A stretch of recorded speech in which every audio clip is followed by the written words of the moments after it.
Good day to each and everyone. I am your reporter for today's discussion. I am Arevalo. And so for today's discussion, we are going to broaden our knowledge about policies and issues on internet and implication to teaching and learning. Because we are now in the modern world that we now influenced by the technologies that this become the central in every individual.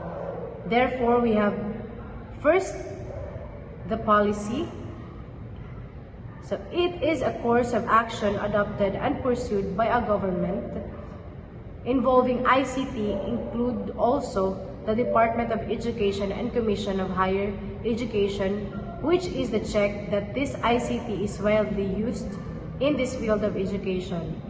This policy is indeed vital that should be established and should be implemented since ICT is being used in departments and agencies and it becomes necessity already. Therefore, this should be regulated, and if there's no policy, we may not maximizing the using of ICT and we will not be responsible of using it.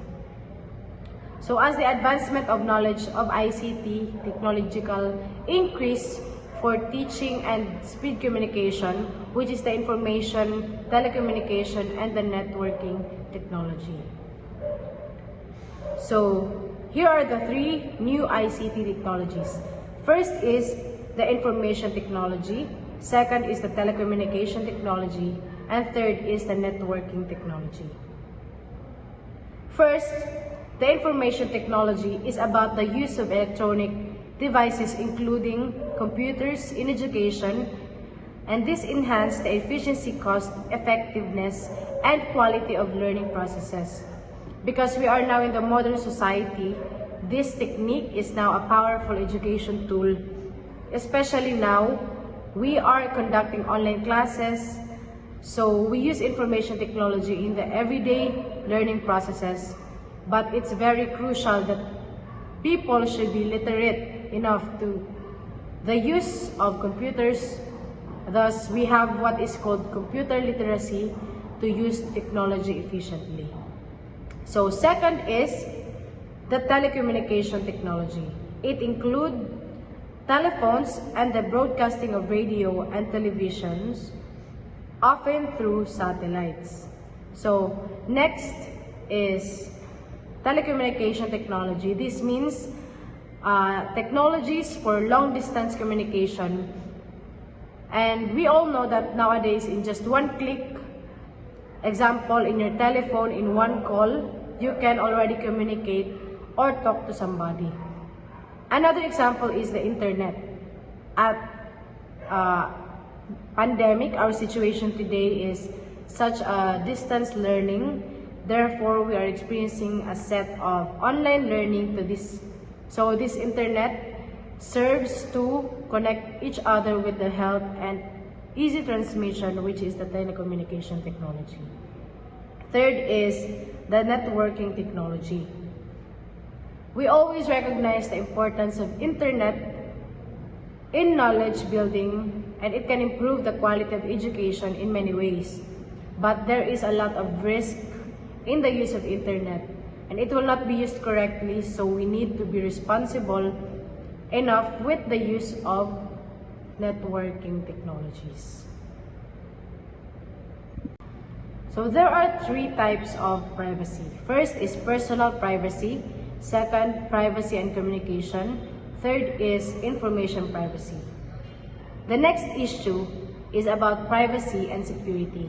Maybe most of us have experienced opening a website and the policy of that website shows that sometimes you don't read it because you don't have much patience to read. So you just press I agree or I accept button. So this kind of thing are very dangerous because you don't know they are getting your private information about you to access your another accounts or to hack your accounts. Or for instance, you click different kinds of links which you are not sure about their safety. So it's vital that we must read the policies first before we click I agree or I accept button. And let's be careful when browsing on internet for our privacy and security. There are also types of privacy. We have first, personal privacy. This is about private life or our personal life. Second is privacy of communication. This is the interference communication over the telephone or internet that we need the respect of privacy. Third, also, we have information privacy. So this is about information you shared on the internet that they gathered. Example is when you search a link, but before you open it, they need your information. But unless you allow them, you give them your consent, it's safe. Next issue is the surveillance and data retention.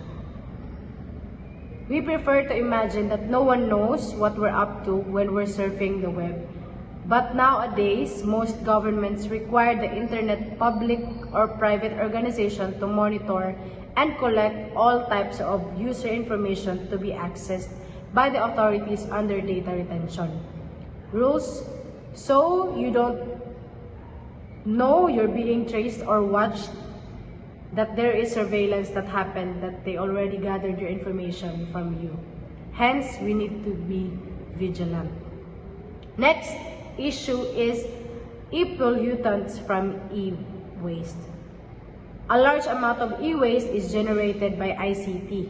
These are particular terminal equipments used for computing and peripherals. So we all know that there are a lot of devices and technologies that invented, like laptops, computers, television, radio, mobile phones, printers, and a lot of technologies. So many gadgets will be abandoned when they reach the end of their useful life to be replaced by a new technology. So when innovation is passed, there is what we call e-waste recycling. E-waste entails dismantling the devices, sorting and classifying the items by type. This is because of the rapid turnover of equipment, of software, and this become an issue because the toxic component in electronic waste are hazardous to human health. The learners of the 21st century are even more advanced than some of the teachers. However, learners still need guidance on how to regulate technology use. So we are all part of this digital citizenship. We are all digital citizens, and so we must be aware of the etiquettes, the code of ethics. We must be aware of how to properly use safely and how to be excellent digital citizen of this modern world.